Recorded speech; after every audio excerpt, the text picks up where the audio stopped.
எவ்வளவு அழகா இருக்கு தெரியுமா? அப்படியா? எங்க செடி எப்ப அழகா இருக்கும்? அது எப்ப பூத்து குலுங்குதோ அப்பதான் அழகா இருக்கும். அதே மாதிரிதான் பெண்களும் தாய்மை அடையறப்போ ரொம்ப அழகா இருப்பாங்கன்னு சொல்லுவாங்க. தாய்மையா? அப்படின்னா?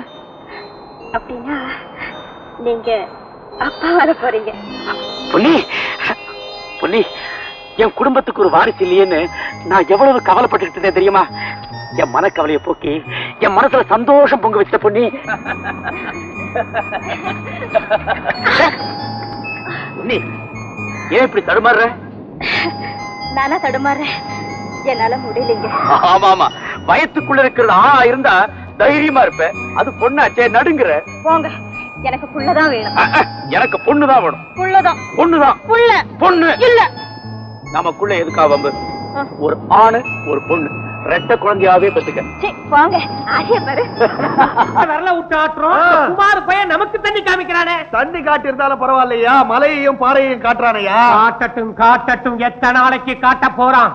அவனை எப்படியாவது பிடிச்சி உள்ள தள்ளிவிட்டு அப்புறம் வந்து உங்க பதவியை எடுத்துக்கிறேன். இந்த பாறையிலுமா உனக்கு பதவி ஆசை?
என்ன உனக்கு தெரியுதா?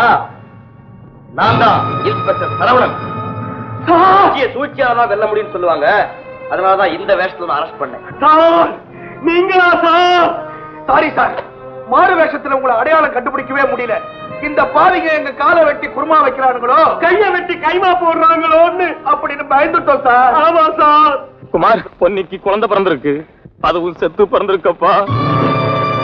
குமார், இப்படிப்பட்ட துயரமான சூழ்நிலையில உன்னை சந்திப்பேன்னு நான் எதிர்பார்க்கவே இல்லை. ஆல்ரைட், எல்லாரும் இப்போ வீட்டுக்கு போவோம்.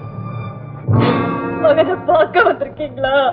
பாருங்க, அவன் நம்மளை எல்லாம் விட்டுட்டு போயிட்டாங்க. அழாத பொண்ணு, அழாத. நம்ம குடும்பத்துக்கு ஒரு வாரிசு கிடைச்சிருக்குன்னு நினைச்சு சந்தோஷப்பட்டேன். ஆனா ஆண்டவன் வாரிசை கொடுக்கிற மாதிரி கொடுத்து அவனே எடுத்துக்கிட்டான். இந்த துயரத்தை ஆருயிர் நண்பன் கிட்ட சொல்றதா இல்ல கடமை தவறாத அதிகாரத்தை சொல்றதான்னு எனக்கு தெரியலம்மா.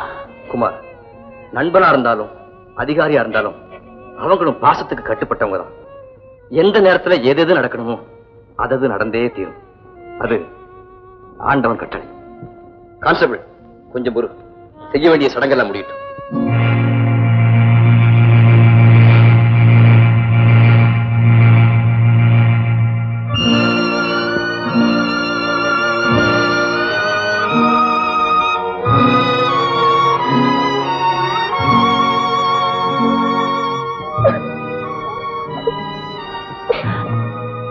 அழாத புகழி, அழாத. நம்ம புள்ள நம்ம கடைசி காலம் வரைக்கும் இருந்து நமக்கு செய்ய வேண்டிய காரியத்தை நாம அவனுக்கு செய்யும்படியா கடவுள் நம்ம விட்டுட்டாமா. இனிமே இப்படிப்பட்ட துயரத்தை கொடுக்காதேன்னு கடவுளை வேண்டிக்குமா. மனசை திடப்படுத்திக்க, தைரியமா. நான் வரேன். எங்க போறீங்க? என் லட்சியம் நிறைவேறணும்னா நான் இந்த இடத்தை விட்டு தப்பிச்சாலும். வேண்டாங்க, குத்தத்துக்கு மேல குத்தம் செய்துகிட்டே போனோம், நாம நிம்மதியா வாழவே முடியாதுங்க. காலமெல்லாம் இப்படி பயந்து பயந்து ஓடி ஒளியறதை விட செஞ்ச குத்தத்துக்கு தண்டனை அனுபவிச்சுட்டா அதுக்கப்புறமாவது நம்ம சந்தோஷமா வாழலாங்க. என்னங்க, நான் சொல்றதை கேளுங்க. இனியும் தப்பிக்க முயற்சி பண்ணாதீங்க, சரணடைஞ்சிடுங்க. சரணடையாத பொன்னி, நான் பெத்த மகனுக்கு செய்ய வேண்டிய கடமையை செஞ்சுட்டேன். ஆனா எங்க அண்ணனுக்கு செய்ய வேண்டிய கடமையை நான் இன்னும் செய்யல. மிஞ்சி இருக்கிற எதிரிகளை கொண்டு அவங்க ரத்தத்தால எங்க அண்ணனுடைய சமாதிக்கு அபிஷேகம் செய்யணும். இந்த லட்சியம் என்னைக்கு நிறைவேறுதோ அன்னைக்குத்தான் நான் போலீஸ்ல சரணடைவேன்.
இப்பவாவது சொல்லு, நீ யாருங்கிற உண்மையை.